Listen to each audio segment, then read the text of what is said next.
오늘 우리가 나눌 말씀은 마태복음 10장 16절부터 23절 말씀까지 봉독해 올립니다. 보라, 내가 너희를 보냄이 양을 이리 가운데로 보냄과 같도다. 그러므로 너희는 뱀같이 지혜롭고 비둘기같이 순결하라. 사람들을 삼가라. 그들이 너희를 공회에 넘겨주겠고 그들의 회당에서 채찍질하리라.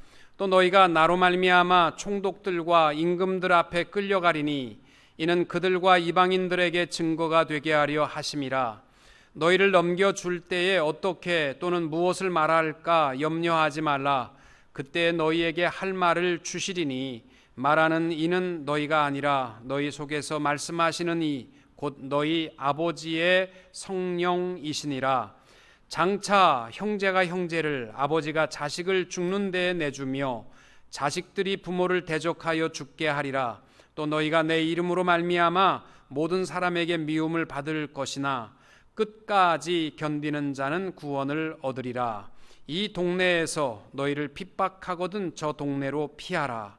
내가 진실로 너희에게 이르노니 이스라엘의 모든 동네를 다 다니지 못하여서 인자가 오리라. 아멘. 오늘의 말씀의 제목은 16절의 말씀에 나와 있는 것과 같이 뱀처럼 지혜롭고 비둘기같이 순결하라 라는 말씀입니다. 예수님께서 12 제자를 정하시자마자 제일 먼저 하신 일은 전도자로 파송하는 일이었습니다. 뭘 말해야 될지, 무엇을 가르쳐야 될지는 두 번째 문제였습니다. 마태복음 10장 1절에 보면 예수께서 그의 12 제자를 부르사 더러운 귀신을 쫓아내며 모든 병과 모든 약한 것을 고치는 권능을 주시니라. 권능을 주시고 가라는 거예요. 복음을 들고 가서 전하라. 이것은 예수님의 이 생애의 첫 명령이자 최후의 명령이 복음 증거의 사명입니다. 그러면 나머지는 하나님이 다 책임져 주실 것이다. 믿으십니까? 그래서 지난 시간에 제가 설교하면서 그 얘기를 했습니다. 노인 아파트를 들어가야 되는데 5년이 신청한 지 5년이 돼도 못 들어가요. 들어가서 내 자식들 신세 안 지고 좀 편안하게 살게 하나님 주세요. 그렇게 기도하면요, 잘 안 들어주세요. 주님, 내가 들어가서 복음화 하겠습니다. 한 사람도 지옥 안 보내고 천국 갈 수 있도록 전도하겠습니다. 이렇게 기도해 보세요. 당장 들어가십니다. 또 5년을 사업을 찾았는데 못 찾았어요. 하나님, 내게 사업 주셔서 먹고 살게 해주세요. 그렇게 하지 말고요, 이 사업을 통해서 복음 증거하려고 합니다. 해보세요. 학교를 가는 것도요, 뭐 갈까요 말까요 하지 마시고 하나님 보내주시면 내가 무슨 뭐 하버드를 복음화 시키겠습니다, 이런 목적을 가지고 우리가 하는 일이 다르고 우리가 처한 상황이 다 다를지라도 우리에게 공통점은 딱 하나예요. 무엇을 하든지 복음 증거의 사명을 기억하고 살아가게 되면 하나님께서 나머지는 책임져 주실 줄로 믿습니다. 그래서 마태복음 10장 9절과 10절에 보면 예수님께서 전대에 금이나 은이나 동을 가지지 말고 두벌 옷이나 신이나 지팡이를 가지지 말라. 궁색한 전도자가 되라는 말씀이 절대 아닙니다. 이 말씀은 하나님이 책임져 주시겠다는 거예요. 복음을 들고 살면 삶은 하나님이 책임지시겠다는 것입니다.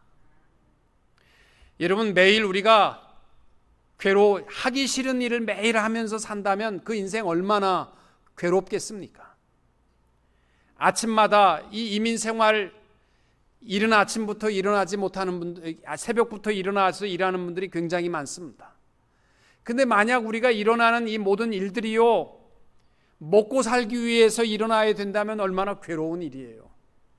그러나 내가 새벽에 나가서 새벽을 깨우며 만나는 모든 자에게 복음을 증거하는 이 사명을 가지고 일어나면요, 재미있습니다. 이건 제 신앙의 고백이에요. 저는 원래 목사 되는 것을 별로 안 좋아하는 이유가 새벽 예배 때문이었습니다. 이 4시면 일어나는 거 보면요, 그것도 새벽 예배 1년 방학 이런 것도 없고 평생 새벽에 일어나는 게 너무 괴로워서 나 새벽 목사 안 되려고 그랬는데 하나님이 불러다가 목사를 시켰는데요. 제가 담임 목사가 돼서도요, 괴로운 게 새벽 예배였습니다. 새벽 예배에 일어나서 오는 것도 힘들고 새벽에 잠도 들겠는데 설교하는 거 정말 어렵고요. 또 기도 끝나면 빨리 가면 좋겠는데 늦게까지 앉아서 기도하니까 제가 문 닫고 가야 되는데, 그래가지고 좀 빨리 가야 나도 닫고 가서 좀 한숨 자는데 그랬었어요. 그런데 내 삶이 바뀌게 된 것은요, 사명 때문이었어요. 이걸 억지로 하려면 괴로운데요, 새벽을 깨우는 사명을 내게 주셨고 또 복음을 증거하는 사명을 이 아침에 주셨고, 힘들고 어려운 영혼들이 새벽에 나와서 말씀 가운데 새 힘을 얻을 생각을 하니까요, 그 다음에 재밌어요. 그 다음에 재밌어요. 지난주 신문 보신 분 아시지만은 대법원에서 2014년도에 교육대학을 졸업하고 교사로 6학년 교사로 발령받았는데 얼마나 힘들게 살다가 심장마비로 죽었어요. 근데 그게 대법원에서 이것이 과로 일하다가 죽었으니까 순직으로 처리를 해야 된다. 순직하면 돈을 좀 주는 모양이에요. 그것 때문에 대법원에서 순직으로 처리하는 것으로 결정났다. 그래서 죽은 이유가 뭐냐? 살펴보니까 2014년도에 이분의 일기에 보니까 이렇게 돼 있어요. 학교에 가기 싫다. 가르치는 것은 좋은데 교실에 들어가기가 너무 싫다. 너무 괴롭다. 매일의 일기가 힘들다, 괴롭다, 싫다. 이러다가요, 복통 나가지고 심장마비로 죽은 거예요. 여러분, 주어진 일요, 괴롭다, 힘들다, 하기 싫다, 그렇게 살면요, 심장검사 매년 1년에 2번씩 하셔야 돼요. 여러분, 우리 사명 가지고 일하면요, 모든 일이 즐겁습니다. 로마서 1장 1절에 바울이 고백한 말이 있습니다. 예수 그리스도의 종 바울은 사도로 부르심을 받아 하나님의 복음을 위하여 택정함을 입었다. 여러분, 우리도요, 하는 일이 다르고 삶의 환경은 다를지라도 요 말 한마디는 기억하셔야 돼요. 우리는 다 하나님의 복음을 위하여 지금 우리가 그곳에 살고 있고 그 일을 하고 있고 그곳으로 가야만 한다는 사실을 기억하시기 바랍니다. 오늘 우리가 봉독한 마태복음 10장 16절부터 23절까지 보면 복음을 가지고 나가는 자들에게 하나님께서 책임져 주시는데, 근데 주님이 하시는 말씀이 뭐냐면 그 길이 무슨 평탄하고 무슨 고생도 없고 행복하고 풍요로운 그 길이 아니라 환난과 고난이 기다리고 있음을 말씀하고 있습니다. 복음을 위하여 살 때에 핍박을 두려워하지 말라. 내가 무슨 말을 할지 두려워하지도 말라. 하나님이 할 말을 다 책임지시고 가르쳐 주시겠다는 거예요. 그러나 주어지는 모든 고난에 대해서 주님이 격려하며 하시는 말씀이 16절이에요. 그게 뭐냐면, 보라, 내가 너희를 보냄이 양을 이리 가운데로 보냄과 같도다. 그러므로 너희는 뱀같이 지혜롭고 비둘기같이 순결하라. 많이 듣던 얘기죠. 뱀같이 지혜롭고 비둘기같이 순결하라. 이 말씀에 보면 4가지 짐승이 한 구절에 나오지 않습니까? 1위는 뭐냐면 전도자를 박해하고 핍박하는 악한 영에 사로잡힌 자들이 1위 때입니다. 복음을 들고 나가는 자는 무엇으로 표현하면 양으로 표현한 이유가 뭐냐면 복음을 들고 나가는 그 길이 쉬운 길이 아니기 때문입니다. 희생의 길이기 때문입니다. 그리고 뱀과 비둘기가 등장한 이유는 영적 전쟁터에 나갈 때에 빈손으로 나가는 사람 아무도 없잖아요. 창과 방패를 가지고 나가야 되는데 그 창과 방패가 뭐냐? 지혜와 순결이라는 것. 이 2가지를 가지고 영적 전투에 나가야 함을 말씀하고 있습니다. 마지막 시대를 살아가는 우리 사랑하는 대웅교회 성도님들, 우리 다 교회 문을 나설 때마다 무방비 상태로 나가지 마시고 뱀 같은 지혜의 칼을 가지고 창을 가지고 또 비둘기같이 순결한 방패를 가지고 나아가 영적 싸움에서 이기는 자들이 다 되시기를 주님의 이름으로 축원합니다. 제일 먼저 생각할 말은 이리에게 양을 보냄 것 같다라는 말씀입니다. 이 표현은 뭐냐면 강하고 지배자로 전도자를 보내시는 것이 아니라 연약하고 겉보기에는 참 무방비 상태로 전도자로 파송하신다라는 뜻으로 보입니다. 물론 하나님께서 10장 1절에서 권능을 주셨어요. 그러나 전도자의 모습은 분명한 것은 힘과 무력과 권세를 등에 업고 전하는 것이 아니라 양과 같이 희생을 통해서 복음이 전해지고 있음을 예수님이 말씀하신 것입니다. 너희들이 이제 나가게 되면 권능이 있다 할지라도 이 권능을 가지고 다 때려 부시고 믿을래 안 믿을래 죽을래 말래 이것이 아니라는 거잖아요. 너희들 나가게 되면 이리들이 양들을 법정에 넘기고 채찍질을 하고 집권자들 앞에 끌고 가기도 하고 부모와 자식들이 서로 죽이기도 하고 미워하게 되고 이 동네 저 동네로 쫓겨다니게 되고 헐뜯기도 하고 심지어는 죽임을 당할 수도 있다라는 것을 말씀하고 있습니다. 그래서 이리에게 보내는 양과 같이 전도자를 표현한 것입니다. 여러분 양들의 특성을 보면요 참 신기합니다.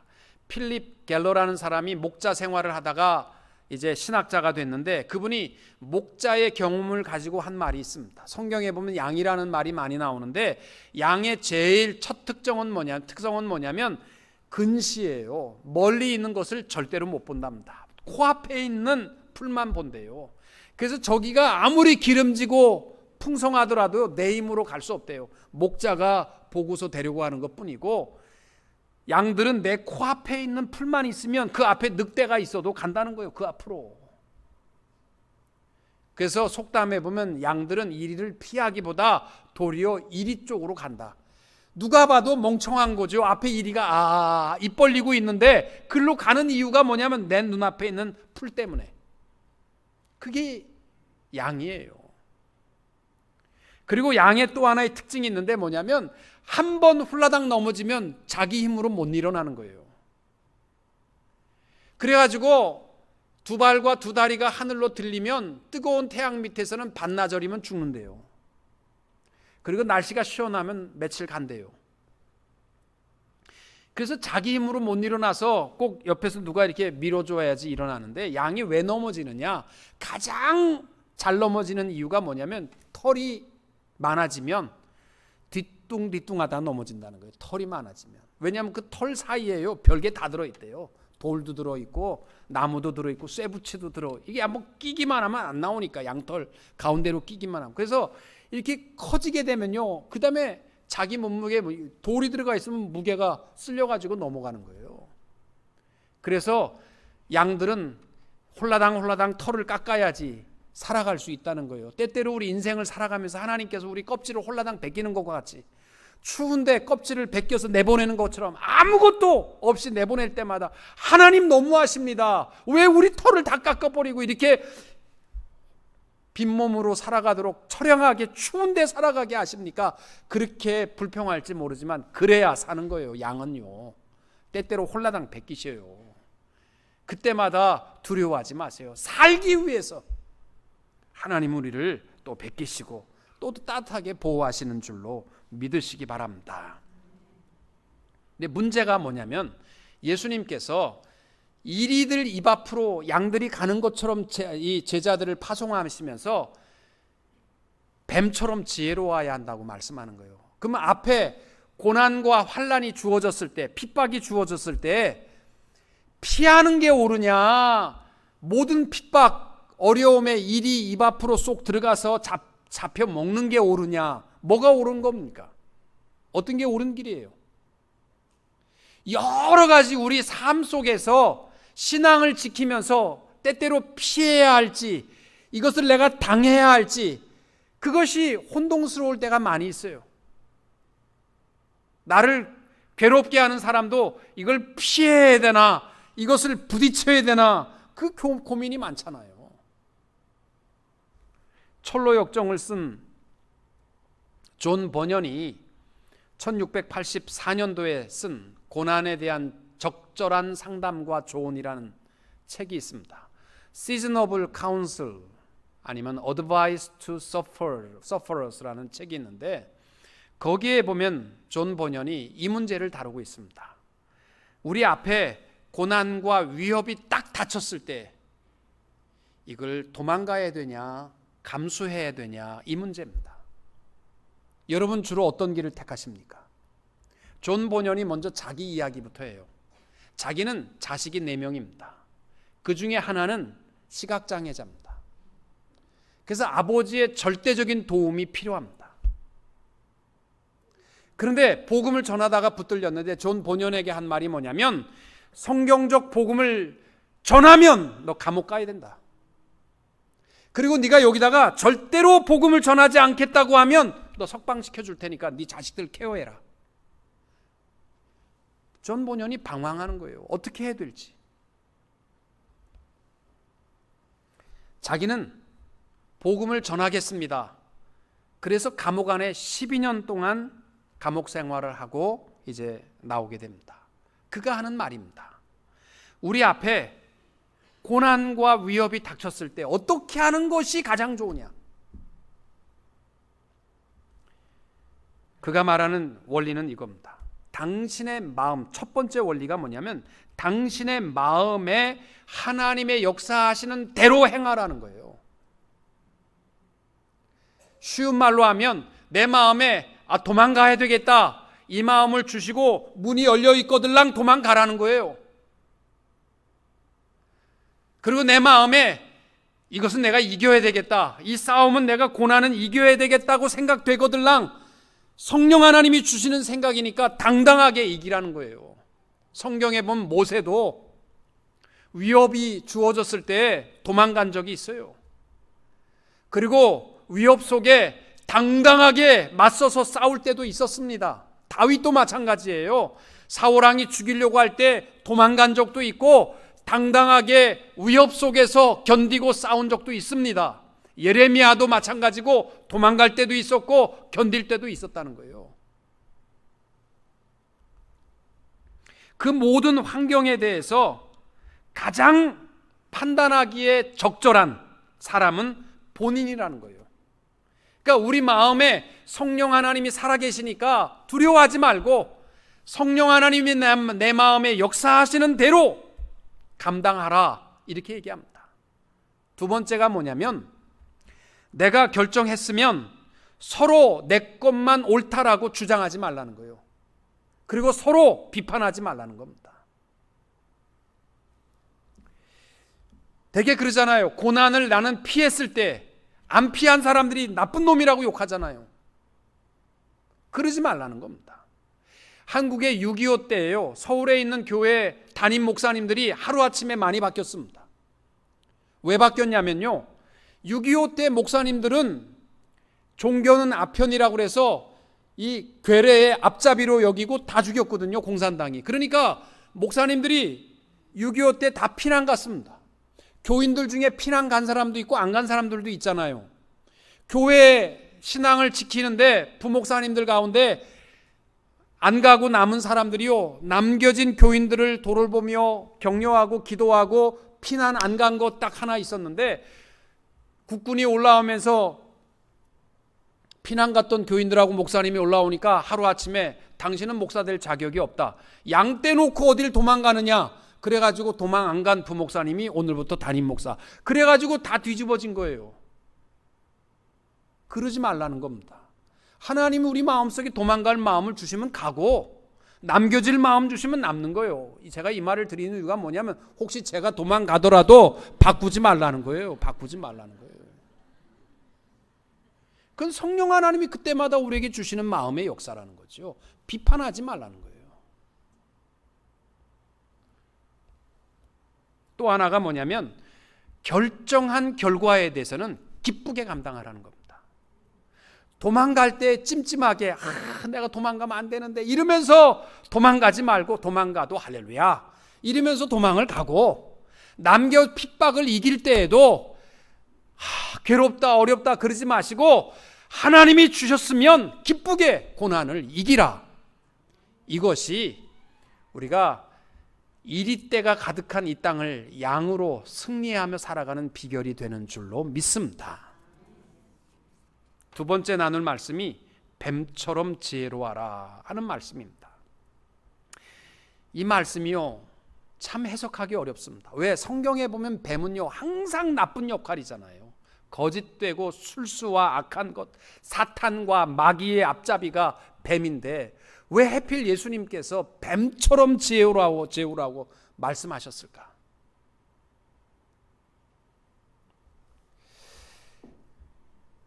물론 뱀처럼 지혜롭고 비둘기같이 순결하라, 이 두 가지를 동시에 말씀하셨어요. 순결함이 없는 지혜는 간사하고 거짓될 수밖에 없어요.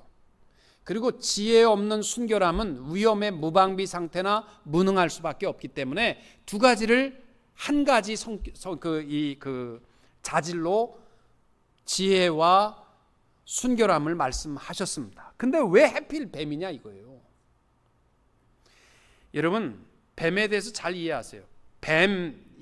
뱀처럼 뱀같이 지혜로워라 하는 이 지혜는 헬라어로요 프로니모이라는 단어인데, 이 말은요 창세기 3장 1절에 나와 있는, 그런데 뱀은 여호와 하나님이 지으신 들짐승 중에 가장 간교하니라, 이 아룸이라는 히브리어 단어와 똑같은 뜻이에요. 이것은 긍정적으로 보면 영리한 거고요, 부정적인 의미로 쓰면 교활한 게 이 프로니모이라는 단어입니다.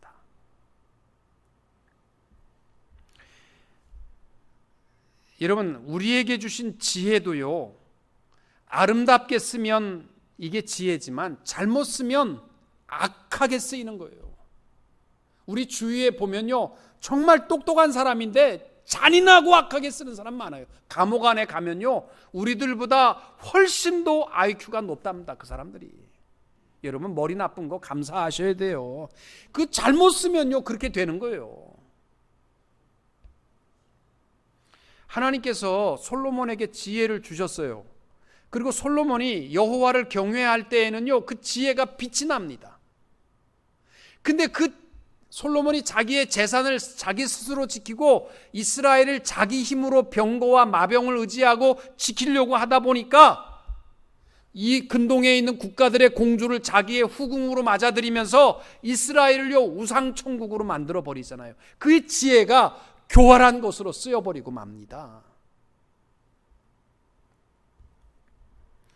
물론 성경은요 뱀이 항상 속임수와 교활하고 악한 것으로 나타나요. 고린도후서 11장 13절에 보면 뱀이 그 간계로 하와를 미혹했다 이렇게 되어 있지만, 하나님이 뱀을 지으셨어요. 그리고 사실은 어떤 짐승보다도 가장 신중하고 가장 판단력 있게 만들어 놓으셨는데, 그 지혜를 악하게 쓰고 사탄의 도구로 쓸 때에 그것이 속임수와 거짓된 것이 된다는 거예요.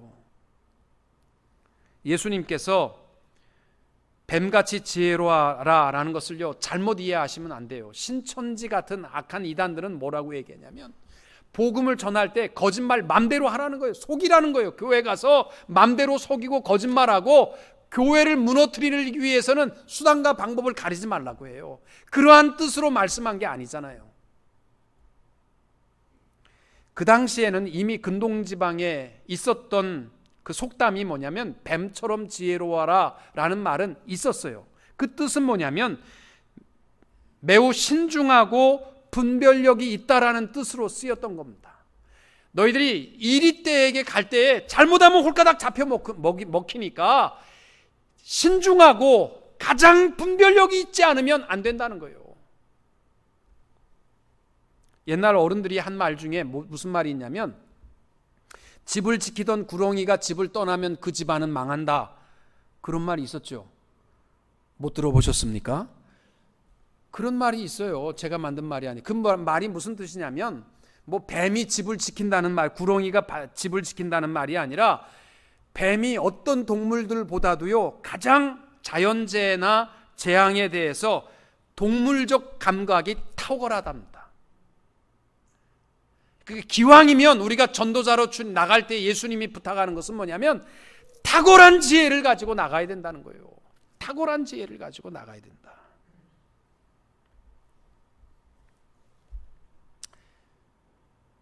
제가 언젠가 말씀드린 것 같아요. 십몇 년, 거의 십몇 년 전인데 월요일 날 목사님들이 이제 모여서 골프 치고 운동하고 있는데 이 러버라고 도둑놈이라고 막 소리를 치는 거예요. 깜짝 놀래가지고 쳐다보니까 흑인 하나가 막 뛰어오고 있는데 갈 데가 없으니까 골프장 안으로 도망 들어온 거예요. 그리고 뒤에를 이렇게 보니까 잠옷바람으로 에이시안이에요. 에이시안이 막 도둑질했다고 소리치면서 오는데 보니까 너무 측은한 거예요. 내 옆으로 도둑놈이 뛰어가는데 제가 이걸 어떻게 해야 될지 모르겠어요. 그래서 쳐다보니까 너무 불쌍한 사람이 막 도둑질했다고 뛰어오는데 그래서 제가 어떻게 했겠습니까? 갔겠어요? 안 쫓아가겠어요? 그래서 골프채를 하나 빼들고 쫓아갔습니다. 막 뛰어서 저도 막 러버라고 소리를 치면서 쫓아가니까 얘도 급한지요. 이 개울을 막 지나가는데 제가 바지 버릴까 봐 개울은 못 건너갔습니다만은 갔다가 오니까 같이 있던 목사님들이 죽으려고 큰일 난다고 미국에서 그렇게 하면 안 된다고 총 들었으면 죽는 거라고 흉기 들었으면 어떡하려고 그러냐고 하여튼 제가 이야기를 충고를 많이 들었습니다. 여러분 때때로 우리가 살아가면서 그러한 위협적인 일이 주어졌을 때 이걸 피해야 되나 말아야 되나 그때마다 성령 하나님이 우리 속에 살아계십니다. 그러니까 서로 비난하지 말고 특별히 복음을 증거하러 나갈 때에는 주책스럽게 나가지 마시고 뱀과 같이 이 땅 위에 가장 지혜로운 또 판단력을 가지고 동물적 감각을 가지고 나아갈 수 있는 그러한 전도자들이 되실 수 있게 되기를 바랍니다. 세 번째로 말씀 나눈 것은 비둘기같이 순결하라라는 말씀입니다. 여러분, 비둘기같이 순결하라라는 말씀을 저는 주일학교 다닐 때 어렸을 때 선생님들이 뭐라고 얘기했냐면 비둘기는 참 순결합니다. 깨끗합니다. 더러운데 앉지 않습니다. 그리고 남북 그때 적십사 회담할 때도 비둘기들이 북쪽에 안 앉고 다 남쪽에만 앉았대. 난 그래서 비둘기가요 진짜 영물인 줄 알았어요. 그래서 이 말씀을 제가 이해하는데 전혀 거리낌이 없었어요. 비둘기같이 순결하면 되는 거구나. 그런데 커서 보니까 비둘기가 잡식성이고요 더럽더라고요.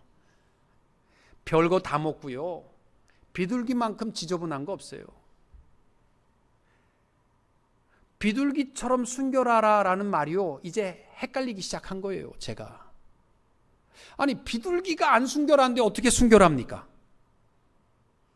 이 순결하라라는 말은 섞이지 말라는 얘기인데 아니 비둘기가 안 순결한데 어떻게 내가 순결합니까? 비둘기 같이 순결하라는 말을 어떻게 해석해야 되는지 제가 커서 방황 많이 했어요. 비둘기의 실체를 발견한 다음부터. 여러분 성경에 보시면은 정결한 짐승이 있고 부정한 짐승이 있어요. 어디에 나오냐면 창세기 7장에 보면 노아의 홍수 때에 시작하기 전에 하나님께서 노아에게 뭐라고 얘기했냐면 정결한 짐승은 암수 7쌍씩을 방주 안에 넣고 부정한 짐승은 암수 2쌍씩을 넣어라. 그러면 부정한 짐승은 뭐고 정한 짐승은 뭡니까? 왜 뭡니까? 깨끗하게 생기면 정한 짐승이고 더럽고 추하게 생긴 거는 부정한 짐승입니까? 아니면 음식입니까? 항상 깨끗한 거 썩지 않은 거 먹으면 정한 짐승이고 더럽고 추한 거 먹으면 부정한 짐승입니까? 그거 아니잖아요. 기준이 미안하지만 없습니다. 이게 뭐냐면요, 하나님의 섭리 가운데 정하신 것뿐이에요.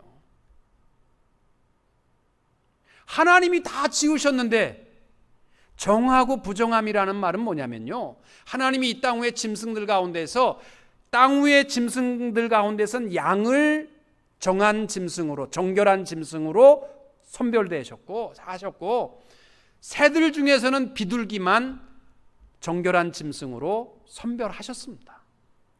그러면 생긴 거나 먹는 거나 이것으로 정결한 것을 정한 것은 아니고 하나님의 섭리예요. 그리고 이것으로 말미암아 하나님께서 희생의 제물로, 정결한 제물로 받으시도록 정한 것입니다. 우리 자신 보면 알잖아요. 우리 자신이 뭐가 잘나서 성도입니까? 성도가 무슨 말인지 아시죠? 거룩한 사람들이에요.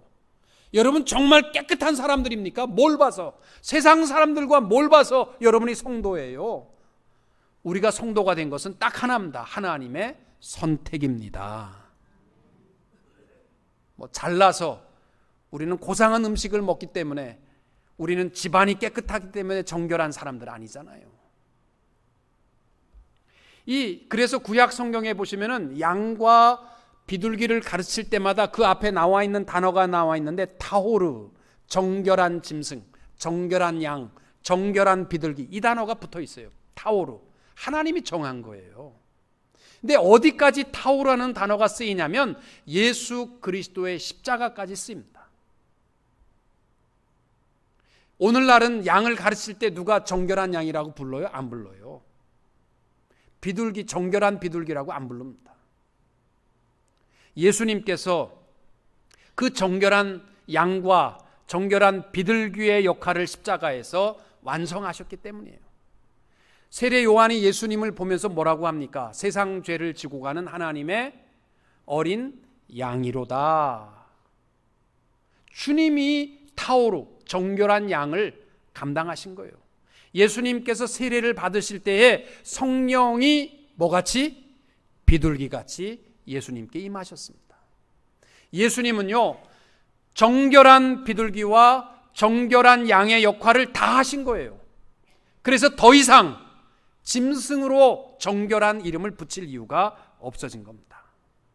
그러면 예수님께서 이제 비둘기같이 순결하라 이 말을요, 비둘기의 모양을 가지고 그만큼 순결하려고 하지 마시고, 그건 잘못 이해한 겁니다. 주님이 이렇게 말씀하신 의미를요, 두 가지 중요한 것을 놓쳐서는 안 됩니다. 비둘기의 강조를 두고 생각을 하시면 희생 제물을 각오하고 증거하라는 거예요. 예수님께서 대속의 십자가를 지시고 세상 죄를 대신하여 희생하신 비둘기가 되신 것 같이 너희들도 복음을 들고 나갈 때에는 희생의 비둘기의 마음을 가지고, 사명을 가지고 복음을 전하라라는 것입니다. 또 순결하라 여기에 강조를 두면 이것은 뭐냐면 타협하지 말라는 거예요. 이 원래 순결이라는 말의 뜻이 아켈라이오스라는 단어가 섞이지 않는 거거든요. 세상이 아무리 악해도 순결할 때에 복음 증거의 사명을 이룰 수 있다는 거예요. 추하고 더럽게 살아가면 너나 잘해 이렇게 되는 겁니다. 빌립보서 2장 15절에 보면 이렇게 말씀합니다. 이는 너희가 흠이 없고 순전하여 어그러지고 거스리는 세대 가운데서 하나님의 흠없는 자녀로 세상에 그들 가운데 빛들로 나타나라. 세상에 빛이 되려면 어떻게 되느냐? 어그러진다는 말은 사악하다는 뜻이고, 거스린다는 말은 부패한다는 뜻이거든요. 세상이 더 악해지고 세상이 더 썩어도 순전하여 섞이지 아니하고 오염되지 않아야 그들 가운데 빛이 된다는 것입니다. 사랑하는 성도 여러분, 이제 말씀을 맺습니다. 전도자로 나가서 생활하는 것은요, 지상 최후의 주님의 명령입니다. 이 사명 가지고 살아가야 행복할 수 있고 하나님이 책임져 주십니다. 그런데 이 전도자의 삶은 쉽지 않습니다. 그렇기 때문에 이리에게 보내는 양떼처럼 표현하셨어요. 여러분, 우리가 주일날 예배드리고 교회 문을 나설 때에 우리의 마음에는 주님의 이 격려의 말씀을 기억하셔야 됩니다. 이리때에 나가는 거예요. 쉽지 않습니다. 영적인 싸움에 우리가 또 넘어지고 들어오고 또 쓰러지고 들어오는 이유가 뭐냐면 이리때 가운데 나가는 양떼처럼 나가기 때문이에요. 우리에게 필요한 영적 싸움의 무기가 있어야 합니다. 그것은 뱀과 같은 지혜와 비둘기와 같은 순결함입니다. 이 땅을 살아가면서 한 주간 동안도 이 영적인 창과 방패가 없으면 우리는 또 질 수밖에 없습니다. 세상의 모든 사람을 힘과 무력으로 하는 것이 아니라 양으로 나가시되 지혜를 가지고 서로 비난하지 맙시다. 너희들은 어려운 일이 있으면 왜 도망가니? 그러지도 말고, 너희들은 왜 미련하게 그렇게 고통당하니? 그러지도 말고, 하나님이 내게 주시는 지혜를 가지고 분별력 있게 살아가게 되시기를 바랍니다. 또 비둘기와 같이 예수님이 거룩한 비둘기가 되신 것처럼 우리들도 하나님이 이 땅 위에 구별된 자녀로 삼으셨기에 거룩한 자녀가 되었습니다. 이 땅 위에 가치 있는, 오염되지 않고 빛들로 순결하게 살아가는 성도님들이 되시기를 주님의 이름으로 축원합니다.